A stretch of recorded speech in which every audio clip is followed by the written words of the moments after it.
Selamat datang kembali saya ucapkan kepada seluruh mahasiswa pembelajaran mesin lanjut di Fakultas Ilmu Komputer Universitas Indonesia. Pada pertemuan kali ini kita akan membahas 3 buah topik yang penting dalam machine learning, yaitu pertama inductive learning, inductive bias, dan evaluating hypothesis.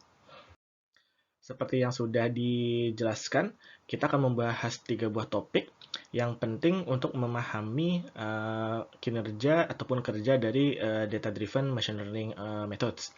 Yang pertama adalah inductive learning, yang kedua adalah the need for inductive bias, dan yang ketiga, yang terakhir adalah evaluating hypothesis.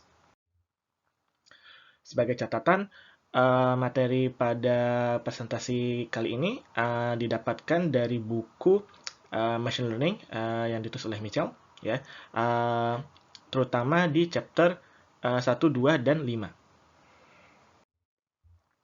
Baik, mari kita mulai masuk ke topik pertama, yaitu mengenai inductive learning. Nah, apakah yang dimaksud dengan inductive learning itu sendiri?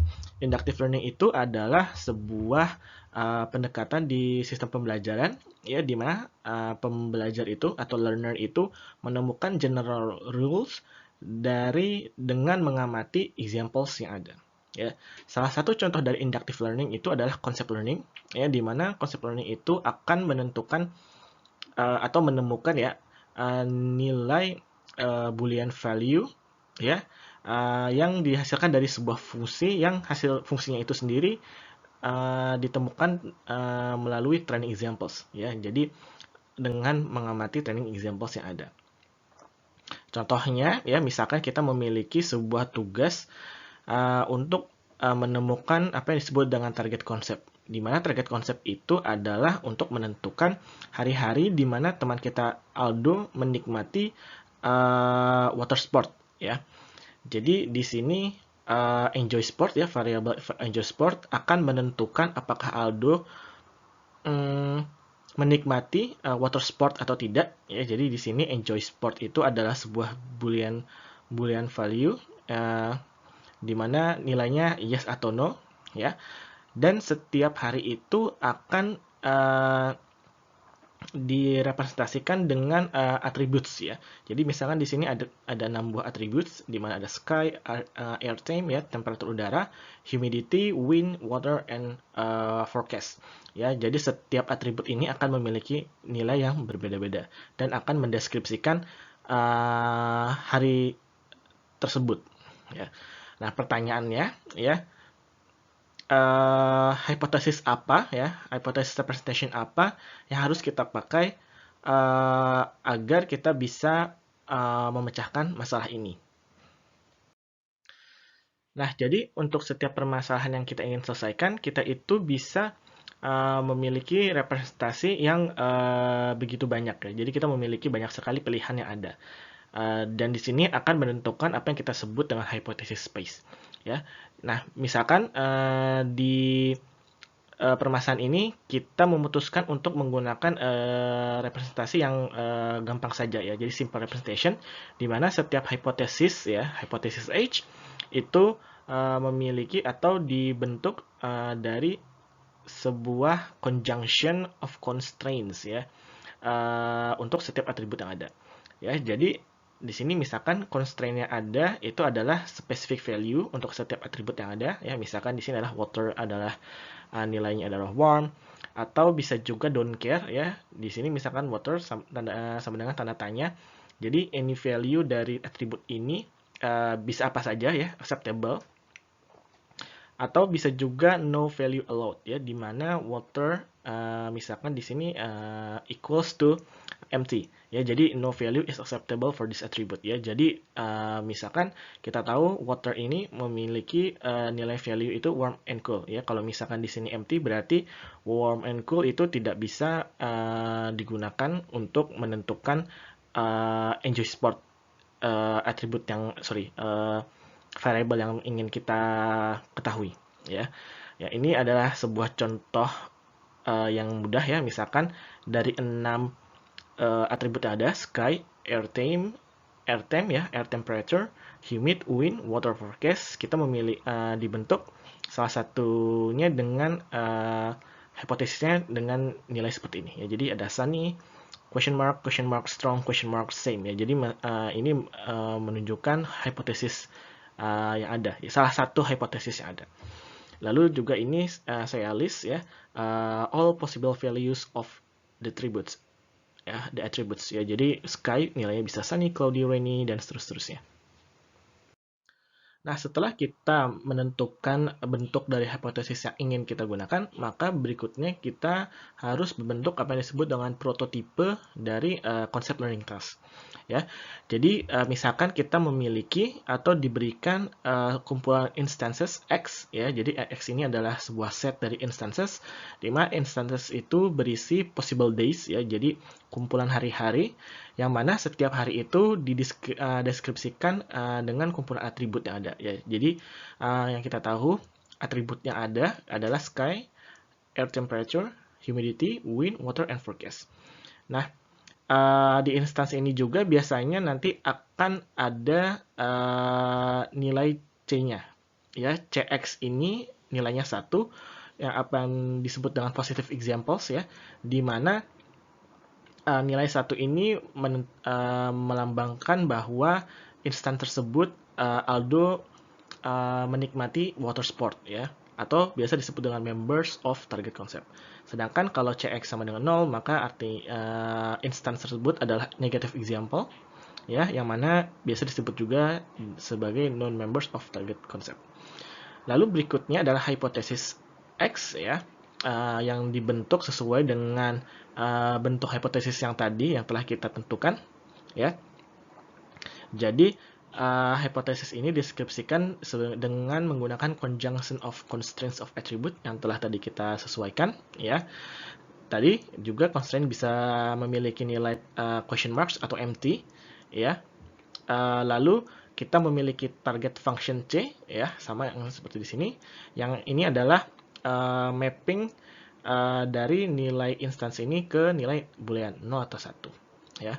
Lalu kita juga diberikan training examples D ya, dimana nilainya ada positif dan negatif examples of target function. Jadi nilai dari CX-nya itu sendiri ya.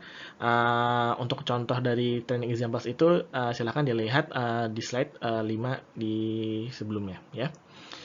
Nah, yang kita ingin tentukan adalah kita harus mencari sebuah hipotesis yang mana adalah member dari H ini ya, set dari hipotesis ini, sehingga fungsi dari HX itu adalah sama dengan CX. Jadi CX ini adalah target function yang ingin kita tuju, yang ingin kita ketahui ya untuk semua instance yang ada di training example. Nah, jadi sebenarnya di konsep learning kita itu ingin melakukan aproksimasi terhadap target konsep C dengan menggunakan hipotesis H ya, yang mana keduanya ya, C dan H ini terletak di hipotesis space H atau member of H ya. Jadi simbol H ini itu digunakan untuk melambangkan all possible hypotheses that the learner may consider regarding the identity of the target concept ya. Sekali lagi, kita ingin melakukan aproksimasi terhadap target concept menggunakan hipotesis H. Nah, yang perlu diketahui ya, the most general hypothesis ya, di mana semua D, di mana di permasalahan yang kita miliki saat ini adalah semua hari itu adalah positive examples ya, atau di mana Aldo menikmati water sport ya, direpresentasikan dengan tanda tanya atau question marks untuk semua atribut ya. Sedangkan most specific possible hypothesis ya, di mana tidak ada positive example ya, direpresentasikan dengan menggunakan empty set untuk seluruh attributes yang ada. Nah, di sini muncul apa yang kita sebut sebagai inductive learning hypothesis.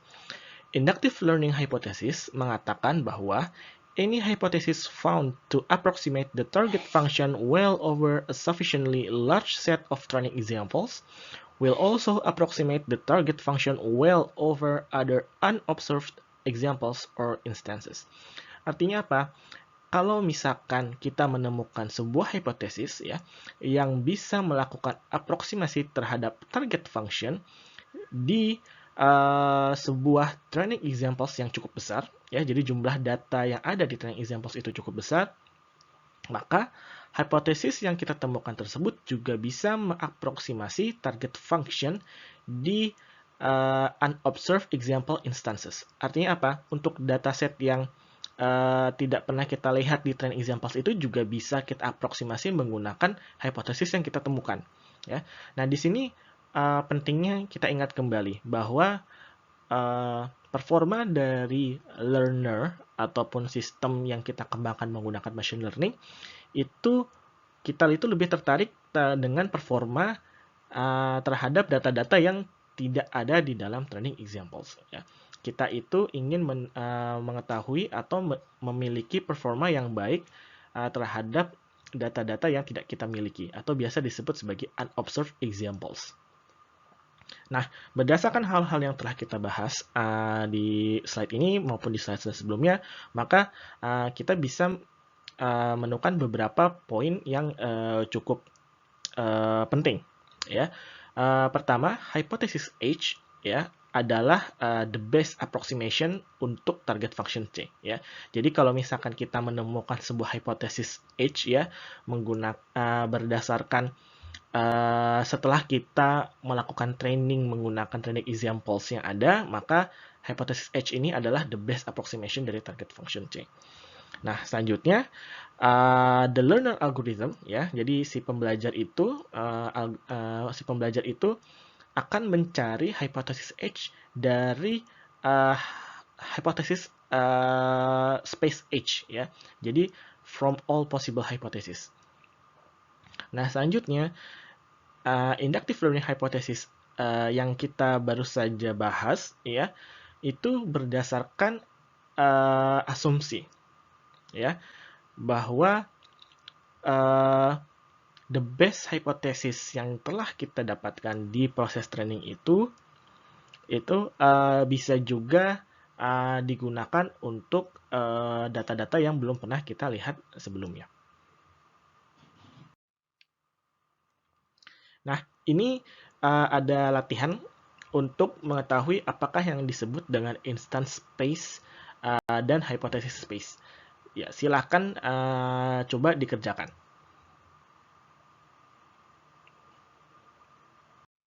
Oke, ini adalah slide terakhir mengenai concept learning.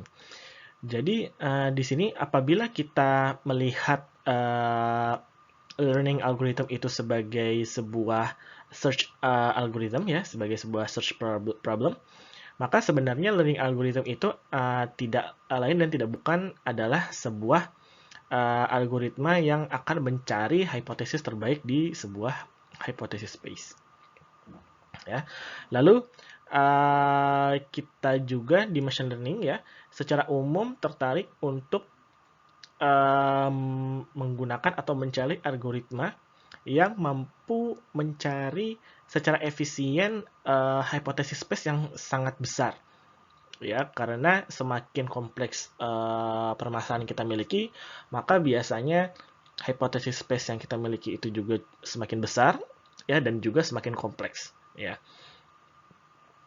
Nah, untuk konsep learning sendiri itu ada beberapa algoritma yang sering dipakai, contoh misalkan rote learner, find Ace algorithm, dan juga candidate elimination algorithm. Namun, algoritma-algoritma ini tidak akan kita bahas di perkuliahan kali ini, dan hanya sebagai catatan saja.